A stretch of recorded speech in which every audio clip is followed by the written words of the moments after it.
3, 2, 1, go. Hello. This is Ignacy Portal Games, and this is the Podfather of Gaming, Stephen Bonacore. You are listening to episode 219, and we are recording this on December 1st, 2021. Board Games Insider is a proud member of the Dice Tower Network. And Tom Vassell misses me so much after seeing me for almost 2 straight weeks at the Dice Tower retreat and then at BGG-Con that he has invited me down to participate once again in the almost week-long The Dice Tower Winter Spectacular. I think he likes me. He really likes me. Ignacy, I think we should have our listeners tell us something, do something that I could then pull some kind of prank on Tom when I'm down there. What do you think? Something maybe they can help us. I'm always for a good prank, that's for sure. And seeing how many Dice Tower spectaculars, conventions, meetings, everything there is happening, Florida should change the name of the state into the Board Gaming of USA, because Tom and his team is on fire this year, that's for sure. Someday I have to tell the story of the ultimate prank that we pulled on Tom Vassell. It had to do with a diplomacy game. It's epic. Oh. I've told the story a couple of times, I think, well, maybe once online, but it's such a, I'll have to tell it at some point. It's freaking brilliant. Anyway, my buddy, what's going on over at Portal Games? At Portal Games, officially slow period, of course. This is only officially behind the scenes. We are preparing very strong for the next year. But what's happening that we can announce, that we can reveal, this particular week, we just released a new feature for our fans. There is the app called Diced. Can you spell it? D-I-Z-E-D? That's correct. D-I-Z-E-D, not Z, not that ridiculous. I almost won my PB, or how you call it. You got contest. It. D-I-Z-E-D, Diced. Diced. This is the app that has tutorials for playing various games, and there's Carcassonne, Blood Rage, Seven Wonders, all various major hits. You download this app for free, and in this app they coded like a super smart person who talks to you as you set up the game, as you start playing, and it slowly teaches you the game. Very interesting use of the modern technology. Sort of watch it played video, but in the interactive form of the app, that you click next, I understand, next, I understand, next, I understand. And you have all these animations, photos of the components. And this week we launch Robinson Crusoe tutorial, our major hit and quite complicated game. And I was really stunned when I saw how fluent and how smooth this app can take you for a hand and just go with you through the whole game, phase by phase, rule by rule. So for all of you who have Robinson Crusoe on your shelf and it is gathering the dust and makes me sad, you can download this app for free and try to play this game with this app. It really helps. For all of you who have Robinson Crusoe, who played it, but is also still intimidated, this app has a different feature. It is called Interactive Rulebook. And by that, I mean that they have all the rulebook put into the app, and it has this, I think it is called hyperlinks. Do you even confirm that you can click in the one particular word and it brings you to the particular new section. So you can very easily browse to this rulebook. It has all these search features and these hyperlinks, and it is super easy to browse and read. So it is also for the new fans tutorial and for the all-time diehard fans as well, Diced. And as I said, it is great for learning how to play Robinson Crusoe, but it also has all different great games like Blood Rage, Carcassonne, etc., etc. So check it out, Diced. This is what we released this week. My brag of the week will be silly because it's the end of the year, so he has to be in the good mood. So for all of you who are watching us on YouTube, so now I'm promoting the Podfather YouTube channel. I want to brag and show you guys with the camera what I showed this week on my TikTok channel. This is my action figure, Ignacy, the Cookie Master.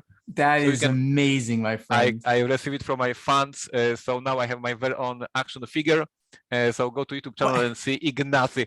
This like Superman flying with the cookies and my famous sweater and my glasses is absolutely amazing. So this is my brag section of the week. Action figure of Ignacy. I see that Steven is reaching for something. So this is something I got. Now we are two silly guys. Did you? So you have to watch. You have to come to the YouTube channel at the Podfather of Gaming to see what we're holding. Ignacy's holding his Ignacy action figure with cookies, and I'm holding my Stephen Bonacore as Captain Kirk's. You know, a original series Star Trek figure of Stephen Bonacore. You know, I'm really young and like ripped here. I look great in this little thing. I got Paula gave this to me years ago. I think this is like the coolest. Amazing. So that was our brag section. That was our brag section. We're such dorks. Of course we are. My pre-orders and my street days, guys. I'm sorry. You failed yourself. You missed all the opportunities, all our Black Week sale, or our pledge manager for Robinson Crusoe. It's over. If you haven't bought anything, that's your fault. Bonacore got in. I got in. We appreciate that. We appreciate that. So yes, as we always say, of course, it's the last month for you to buy some Christmas gifts. So I strongly recommend to check out the Detective Season 1 as a getaway game for the detective line, or Dune House Secrets if you enjoy the movie, if you enjoy this universe. But basically, all the best offers are already gone, and you missed them. And what's happening at the HQ? We have exactly today, as we are recording, Wednesday, we have 2 new people joined our team here in Poland. We have Gabi, which will be our new person in the artwork department. She does all this desktop publishing stuff, you know, preparing these PDFs to print, etc. So she joined us today. And we have another girl, Patricia. I think it is Patty in English, and she joined our sales team. So we have 2 new girls in the company today. Very, very happy day. And now we have just to train them, to educate them, to prepare them to all the traditions at Portal Games. That is, bring cookies every first day of the month and every last day of the month. But basically, we are all very happy, growing and going the right direction. So this is what's happening at HQ. Besides that, obviously, lots of preparations for the next year. For our new releases, reminder for everyone, I will be doing this for the whole December. On January 22nd, we are going to announce a couple of new titles, so stay tuned. PortalCon will be absolutely amazing. And my last part of the news video of the week, as always, I just checked. Since I started this crazy experiment, I already recorded 70 videos. This is insane. Today I was unboxing. That was fun today. Today I did unboxing of the prototype of the Imperial Settlers. And I found all these, you know, first versions of the cards and some early artwork. And I found there, and guys, you need to see it in the YouTube, the page handwritten by Bruno Faidutti. This is a note he left on Portal Games booth at the Gen Con. There was a huge hype for Imperial Settlers back then, and I was not at the booth, so he left me a note.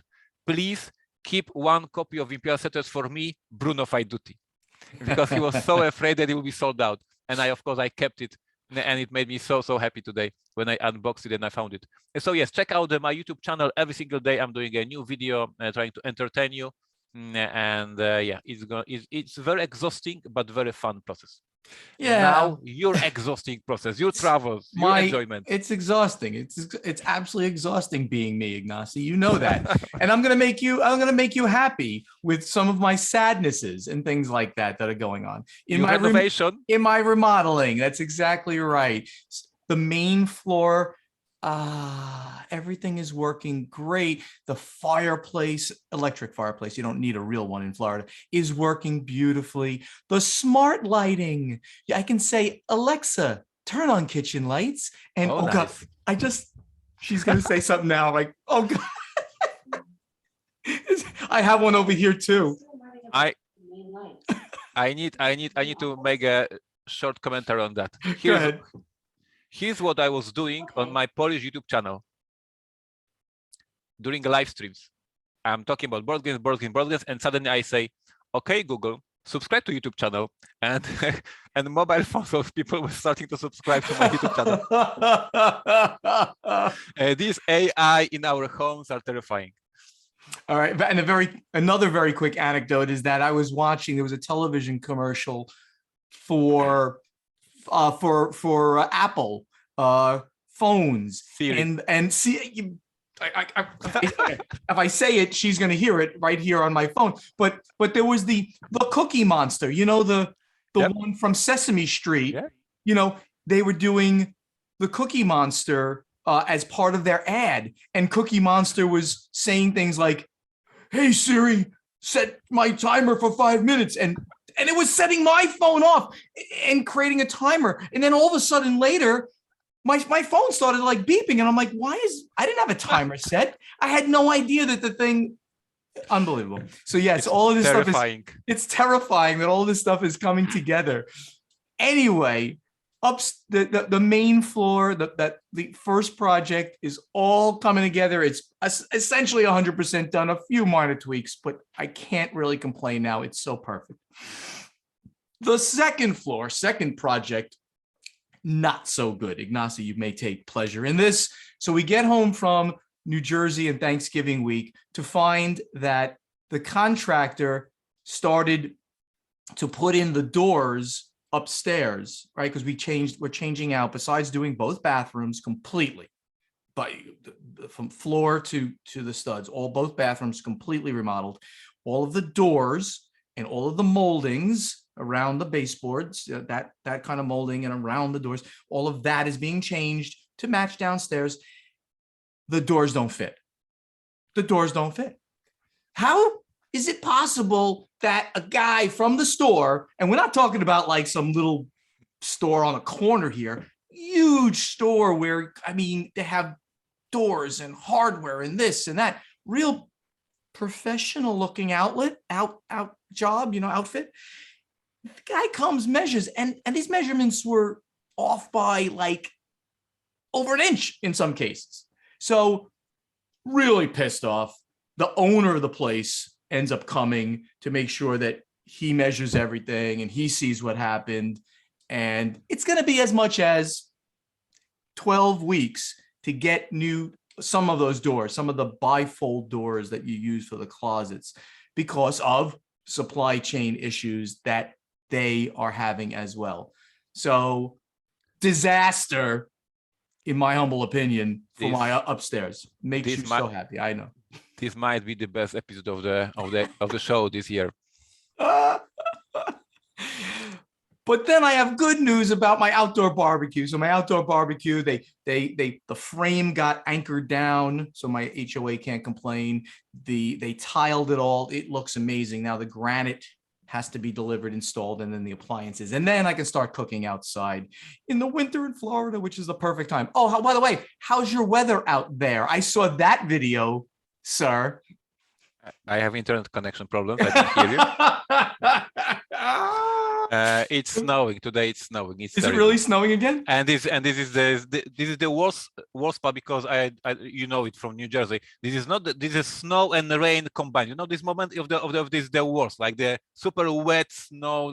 It's terrible. It's right. It's nice when it's soft and fluffy and you can just move it away. But when it's the ice and rain and everything freezes, and it's terrible. The worst of the worst. So I feel sorry. # not sorry.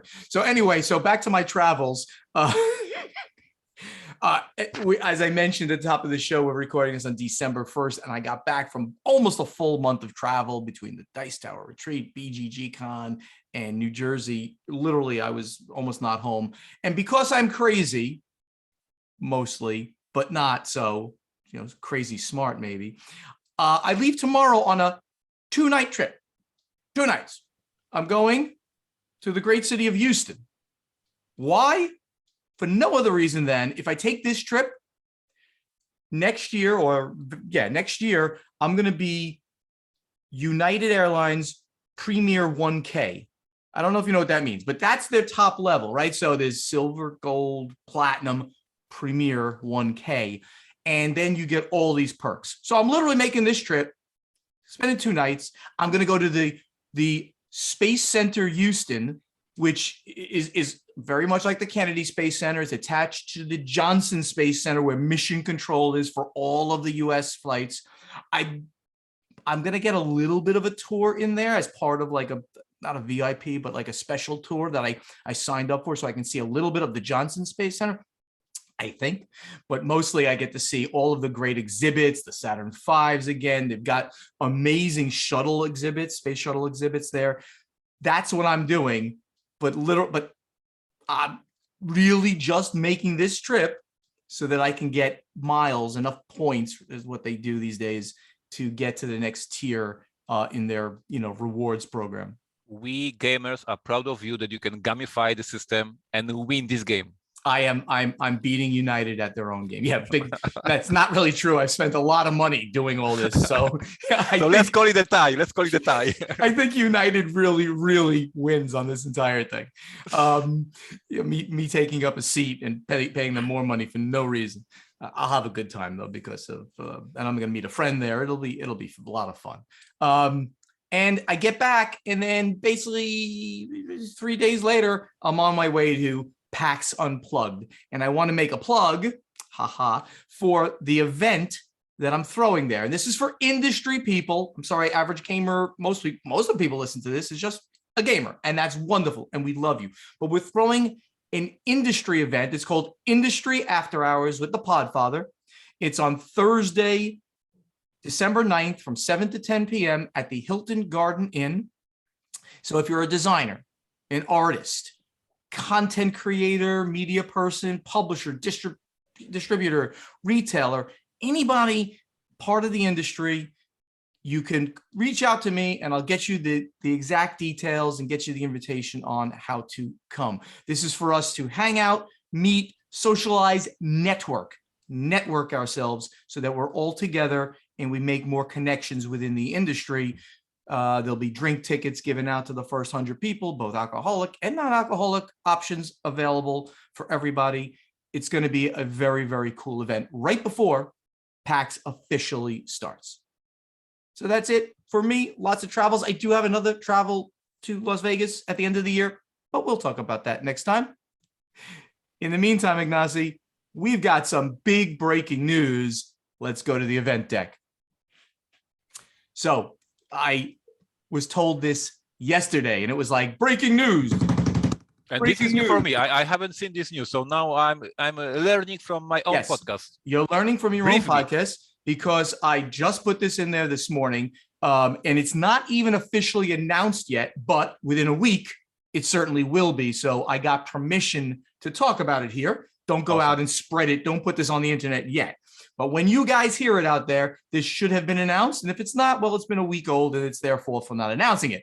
So what is happening? Breaking news, Greater Than Games, who is the publishers of Sentinels of the Multiverse. That's their biggest IP and many games within that universe.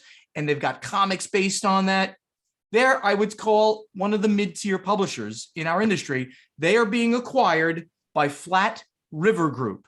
Now, that's a name that we don't talk about much on this show, but they are quite a large player in the industry and in adjacent portions of the industry. Flat River Group is a distributor of sorts. They're a consolidator of sorts. Consolidators are like PSI that we talk about a lot. And they are a means to have access to Target and Walmart and Barnes and Noble. So they are a conduit for publishers to get into those physical stores. Those physical stores will not speak to you unless you have someone that represents you. I mean, maybe at this point, Asmodee has direct access. In fact, I'm pretty sure they do. I mean, they're that big, right? So that doesn't count. But none of us out there, not a single other publisher in this industry, and not another company that I can think of has the direct access to those things. So that's what Flat River does. The last time we spoke about Flat River was probably when Flat River Group acquired Impressions, which was another consolidator. Right. They were the direct competitor to PSI, which we talk about a lot. A much smaller company. Impressions didn't grow at like a meteoric rate that PSI did, although GOC was the owner of that company. He selectively grew his company and selectively brought in more publishers to work with. PSI went crazy and just continued bringing in publishers, so they grew 10 times the size over the 10 years that I was associated with them, and Impressions maybe doubled their size, that kind of thing. So Impressions was purchased by Flat River Group about 3 years ago. It was before the merger, about a year, almost before the merger of Indie Boards and Cards and Stronghold Games. That was pretty big news in the industry. And now we have Flat River Group kind of going directly into the publishing side as well. I when I heard this, actually heard about it a few weeks ago, and I couldn't say anything about it. And then this highly placed source, I like to say, I can't give the names out, highly placed source told me that the deal was being closed yesterday. That's November 30th, and it should be announced today on December 1st. So you could check that out across the wires, so to speak. I am sure ICV2 should pick up this because they talk about Flat River on occasion. They certainly talk about Greater Than Games as well.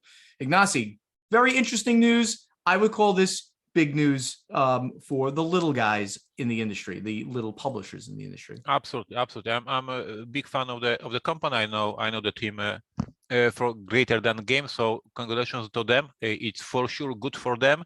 I personally, as I said it very many times in this podcast, I'm not a big fan when the company is a publisher and distributor at the same time, and we have this situation in Germany. Pegasus Spiele is a distributor and publisher. We have it in Poland. The Rebel Games is a distributor and publisher. So I'm not a huge fan of this solution, but nevertheless, it is a great for Greater Than Games, and since they are my friends, so good for them. Even though I know it is always difficult to compete with the publisher if he has the power of being as well distributor for themselves. So it is always more difficult for the competitors. Absolutely. One more piece of news. It's as Ignacy said, it's kind of slow in Portal Games. It's also kind of slow in the industry as sales are happening, but not new news is occurring. But here's a significant progress is occurring in clearing the South California port congestion. The ports of Los Angeles and Long Beach, which account together for 40% of sea freight entering the United States, are making significant progress in clearing backlogs, according to a port executive, as an organization of large retailers urged additional steps by the federal government. The significant progress comment was by Mario Cordero, executive director of the Port of Long Beach, on CNBC just before the holiday. One factor is the new fees announced last month for cargo left in port more than a few days. And we reported on that about a week or so ago. Since the fees were announced, cargo containers languishing in ports have dropped 33%. Unloading ships, speeding up the implementation of round-the-clock shifts has also improved, with 61 ships currently waiting off the coast to unload, compared to 111 ships just 2 weeks ago. But better still, a long way from good. But better is still a long way from good. This week, the Retail Industry Leaders Association, a trade association of the largest chain retailers in the U.S., including Walmart, Target, Walgreens, and many others, urged the federal government to take additional steps to help clear congestion. In the short term, the organization urged changes to the appointment system for truckers, increasing the ability for the efficient return of empty containers with unrestricted acceptance of empties, requiring ocean carriers to accelerate evacuation of the tens of thousands of empty containers clogging the ports, and other changes. All very good news. Sorry, Ignacy, I can't have bad news for you, in the news this week. Yeah, this is amazing, and as we said for a couple of weeks or even months right now, when you see the update on Kickstarter and the creator says that there is a problem with logistics and there will be a delay, and you get furious, and then you see that the government has to step in and help solve the whole problem, you see the gravity of the problem. The whole world is right now and especially Q4, everyone wants to bring the product to stores, and yeah, we are the niche of the niches. So yes, it's great that it's moving. I was terrified. I was really reading lots of news info about the logistics for the last months, and I was, as Ignacy Slavic person, I was pessimistic. I didn't see that we will fix it fast, but now these numbers that you quoted are quite optimistic and quite good. That in 2 weeks they changed the whole delay, and the ships on the hold from 110 to 60 is amazing. So yes, another 2 weeks and we'll be in a better shape again. So very, very happy. Sure. I think one of the big takeaways from this that I think that not everybody knows is that 40% figure. 40% of all sea freight containers go into those two ports. And they're essentially like next to each other. It's sort of like saying New York and New Jersey. They're very close to each other. The Long Beach is actually bigger than LA, because even though LA is the biggest city on the continent, but Long Beach has got bigger facilities to take care of it. So I'm pretty sure of those statements. We, Stronghold Games, and most of the publishers that use PSI and Quartermaster Logistics, for instance, we bring our containers into Port Savannah or other ports on the East Coast because, well, it's closer and they just have to get trucked from that location or railed from that location to Atlanta. That's where PSI is, the greater Atlanta area. So we were not as affected, those publishers that go in that route. Interesting stuff, though, Ignacy. Found this great. Now, listen to this. You've put up this one article just now regarding Board Game Geek. Because it started today, as far as I saw. So breaking news. Breaking news. Go ahead. Tell me about it. Every single year for many, many years, me and Steven recommend you, ask you for the support for the Board Game Geek website. Is a great website that brings our hobby together, that gathers all the files, all the photos, all the information about the games. This is the database of our industry, created by the great team. It is a ton of people working today behind the scenes. Back then it was a few people. Now is like a whole big company, and they provide great value for the community. They provide great value for the publishers, for the whole industry. And each year they do a call for action and ask users to support them with the transfer. And you can pick any amount that you want, $5, $10, whatever you want, and support the website, so they don't need to be only dependent on the banners and ads. So I strongly recommend. I'm a supporter of this website for years. And if any of you during this year use BGG, used to check the rules, check the forums, check something, that means you use the website. So please support them. It's your time to act. So did they make updates to the website? Like as of today, it's still, they haven't made any new updates. They're just going and asking, they're asking for their annual support, yes, right? It started today, yes. Right. It's okay. in the upper side of the website, the big banner, and there's a 30 days, 1 month. They started on the December 1st today, and they're trying to get support from the fans. So we absolutely recommend, yes, support them. It's a great website, great team of people. I just checked my my profile on Board Game Geek, and I wanted to see how long has Steven Bonacore been a patron. They call it a patron there, and I have a badge. Every year, if you gave them like at least $25, you get a little badge, and mine says 2006, 7, 8, 9, 10, 11, 12, 13, 14, 15, 16, 17, 18, 19, 20, 21. And of course, when the clock turns over to 2022, I will get another badge. Obviously, I've supported them well before there was a Stronghold Games. I was just like you out there. I'm a gamer. I've always been a gamer. When I found this website in the early 2000s, I started using it. And then by 2006, I said, well, these guys deserve a few dollars. And the amount of utility, usefulness it is to me is well worth $25. Or for that matter, if you can't do $25, $5 or $10, whatever you can do. And you do get benefits if you give various amounts. The one for 25 is you get the little supporter badge that says, hey, you supported us in 2022 or 2021, etc. All right, Ignacy, enough preaching.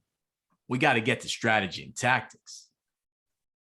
All right, here we go with James Burns, who's at J-Train1. Because Poland is a major hub for video game developers, has that carried over into the board game field?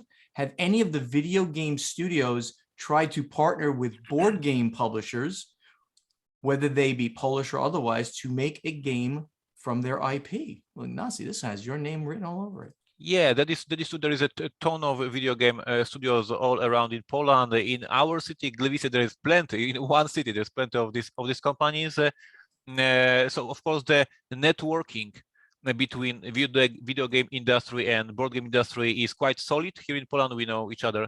I mean, not everyone, yes, but I know a ton of people from the video game industry, and they know me and Portal Games. And yes, we discuss, we talk. Sometimes we consider some cooperation. There was a couple of projects on the table, not finished yet, not announced yet, but yes, indeed, there are and there were talks about creating a board game based on some of the Polish IPs. From the things that happened this year, to show you guys, even the small sections of the cooperation in the mentioned earlier Dune House Secrets.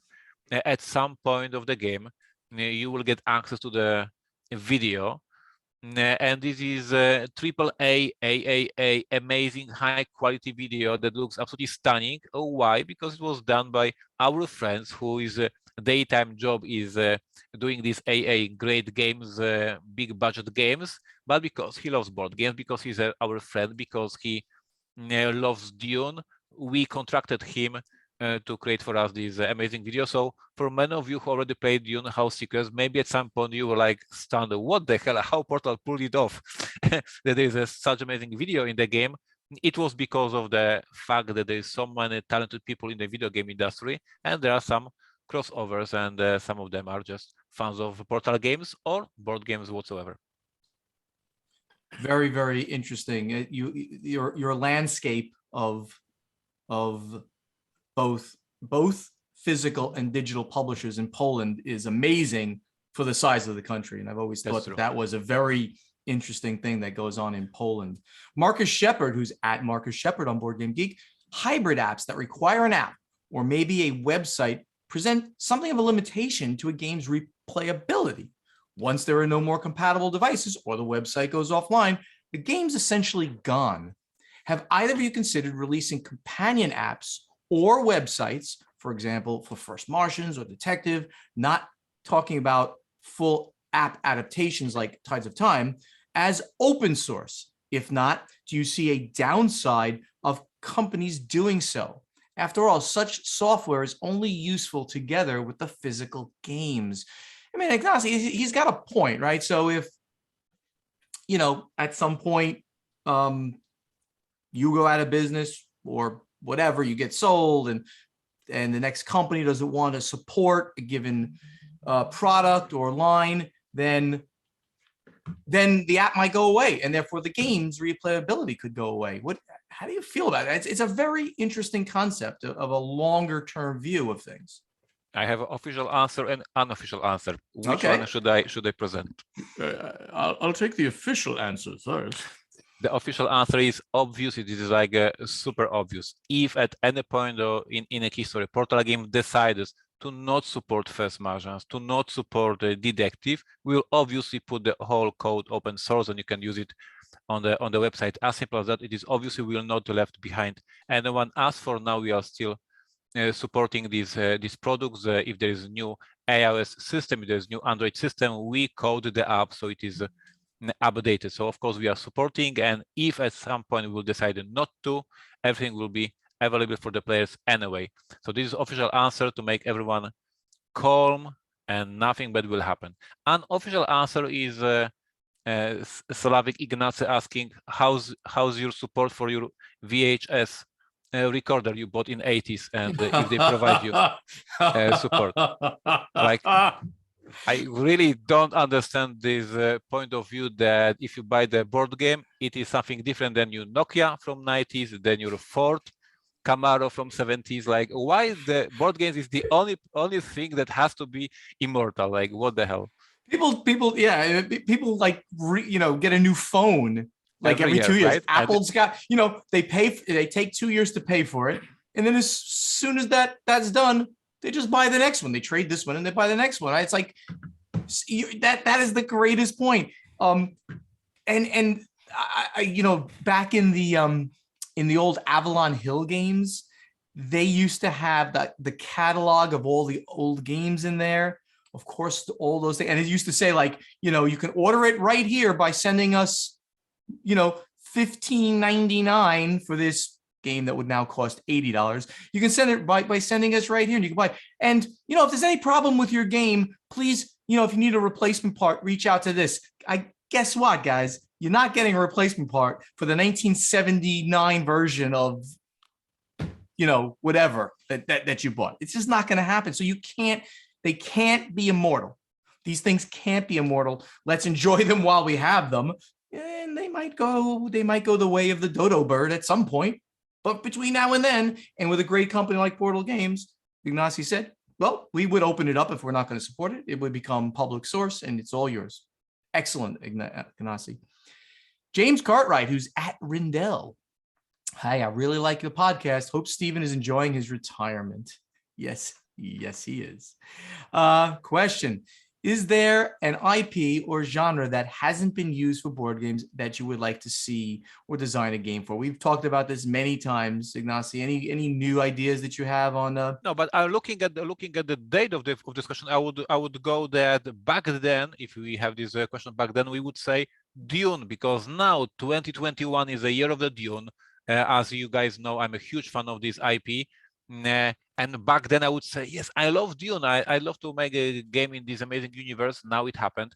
But of course, this year, 2021, there was so many amazing games released. The whole bag of the IPs from video games has opened. All these Assassin's Creed, the board game, Rainbow Six board game, etc., etc. So and now it's just for the good, smart publisher, is just what to pick, because there's so many interesting options for you right now on the market. So yeah, at this point, I'm fulfilled. I'm happy. I'm doing my Dune. I'm doing some new projects that are secret. Nothing for me to wish more than I already have.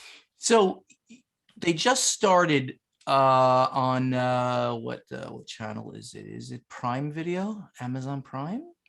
The Wheel of Time series. Yes, I have not started watching it. A. B.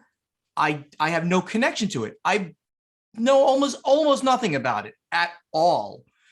However, I have a feeling it's going to be great because people talk about it like it's, oh my God, did you not read that Jordan stuff? Who he droned on for much too long until he died, and then the great Brandon Sanderson had to finish it all, and Sanderson's just a genius. I'm really looking forward to watching that, and if it's as good as I hope it's going to be, and as I think it's going to be, board game based on Wheel of Time. That's the one, James. That's the one I vote for.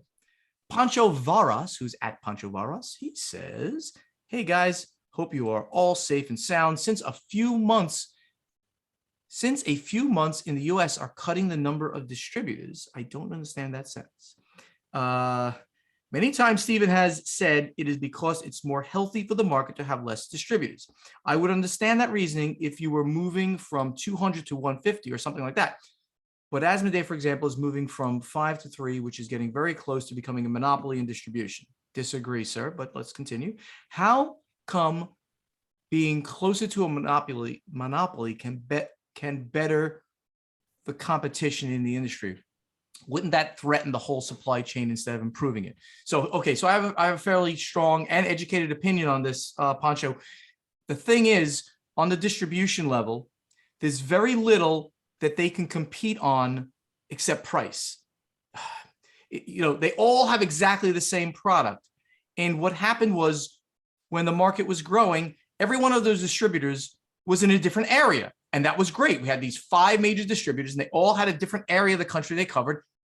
Perfection. That's what you want to see. But all of a sudden, of course, business as it is, the biggest ones opened dozens of now distribution points across the country, which of course is good for their business, but is then creating this intersection of all these distributors all trying to serve the same customers. And the only thing that they can do is compete on a price point because the service is almost exactly the same. And doing that is hurtful, not good to the industry. You then get these price cutting going on between them. It's going to destroy that tier. And that's what the problem was. They have to sell it at a certain price. We sell it to them at X. They sell it to the next portion at X plus a given percentage, which is pretty much standard. If you have too few, they just keep squeezing this, and they will destroy each other, and they end up hurting everybody because people then go under. Not a good thing. Ignacy, I'm not sure if there's anything more to add to that. Yeah, I would just agree with what he said, and you said that we are not talking about 200 distributors, far too many. One distributor, not enough for me. Like, I like competition. So like having this 3 or 4, I would say this is a perfect. If we have 16, that will be too crowded, and as you said, competition will be fierce, and there will be a lot of mess probably. So the situation when we have 3 or 4 distributors is perfect. If Asmodee is buying everyone and there is only one, this is terrible. Yes, and remember, again, I'm gonna reinforce, geographical distribution makes so much sense. And you look at it in Europe, right? Every country has one or a few distributors. Perfect. The United States is a bigger country, but when we had 5, and we still do, we kind of have 4 now because Southern Hobby is kind of left. I think they're probably still doing Northwest some sports cards, yeah. Right, they're mostly sports cards now and comics, so they've kind of left the gaming portion of it. But Asmodee has added, so now you have Asmodee plus the other 4, and you kind of also have Flat River, which we talked about as well. There's still plenty of distributors out there. You just don't want them competing for that exact same customer. It just hurts everybody across. And I believe Ignacy's telling me we have to move on. So let's get over to playtesting. Ignacy, I'm really starting to love this change to the segment here. It's been fun to go back and look at all these answers and then talk about them. And I have a new, for the next episode, I have a new idea, if you don't mind. Oh my God, what is he doing now? Because there is so many, because the interaction on this forum is much bigger than it was since we started reading these answers. Yeah. So now we have like 30 posts. We cannot read all of 30 posts because it is like 1 hour. So my new rule for the next episode will be the me and Steven, we each will pick 2 or 3 the answers that we like the most, and then I will read these 2 or 3, and you will read these 2 or 3. So we are picking the answers that were most fun for us, if you agree, of course. Oh, how could I disagree with my best friend here? No, of course. Sounds like a great idea. So last week's question, right? This was from episode 218. Ignacy asked everybody, after the game is over, who cleans up the game? The winner, the loser? Does everybody help out? And Ignacy, have you picked out a few of your favorites? And as you do that, I'll go and look at some of mine.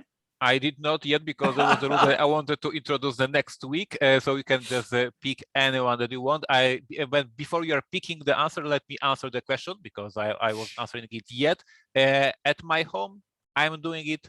Mary is not cooperating whatsoever with the situation. She just leaves the table and says, "You clean it," and I'm a good husband, so I'm listening to my wife. Here in the office, we do it all together. So it's different rules at my home and different rules at the company. Very, very good. All right, I'll start picking a few of these great answers here. So Sarah Oni, who's Sony1, she just answered this an hour ago, which is interesting. Everyone helps to clean up with organizing cards into piles, putting pieces into their bags and so forth. But typically the owner of the game puts it back into the box. This is usually my husband. He likes things in a certain way, and it's just easier for him to do himself. Basically, he wants things just perfect. Josh Wasser, he says, depending on the game and the people I'm playing with.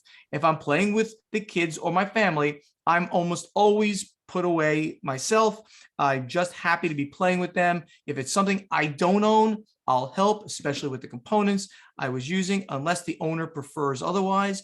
At cons, we generally all pitch in. With my gamer friends, it depends on the game. I get assistance about 50% of the time. Some games have very specific ways to put away in order to get them all to fit, but usually everyone helps with the cards and the tokens. You can see a general kind of way that, you can get people helping out with certain portions of it, and then maybe, that owner says, okay, I'm going to get things all back into the box.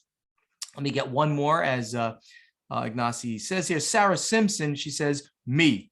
I am the pack master, but I ask for players to manage their pieces and sort their parts to their appropriate piles. So you can see, right, the somebody's usually the in charge, so to speak, and then they get everyone to just clean up their own area and put things into piles. Ignacy, you got some good ones there? Yeah, absolutely. So, but generally speaking, I see the pattern that the owner of the game, maybe he enjoys some help, but he wants to cover it by himself. Like, yeah, guys, you can help me, but it's my game. I know how to do it. I don't know if you see this pattern here in these many answers. Curdy says, most of the time, I'm the owner of the game, and I know how it is best sorted. So he says, I know it. Just leave it to me. Here, Gabriel says, that's Vitruvian Gamer. Go ahead. Correct. Gabriel, everyone helps cleans up unless the player has a scheduled game. And then if you have time, help. If not, thanks for the game. I usually ask the owner of the game how they me to store pieces of the game. Some people are particular. So yeah, this is exactly, once again, the pattern is the same. I'm the owner of the game. You can help me, but I got this. This. Gabriel Perez is at Phasmatist. Okay. Anybody else you want to mention? With my Slavic accent, I will leave it. You're gonna leave it? Yeah, I'm going to leave it. I'm gonna go with Mindy Frank at Machalo. She says, everyone. That's a great ad. Everybody helps clean up. I like that. Mindy, you're awesome. All right. Ignacy, next week's question. We got to ask it now. And it's my question. And I put it here a couple weeks ago, so I'd have it ready. When you play a game, are you usually the winner? Are you usually the loser?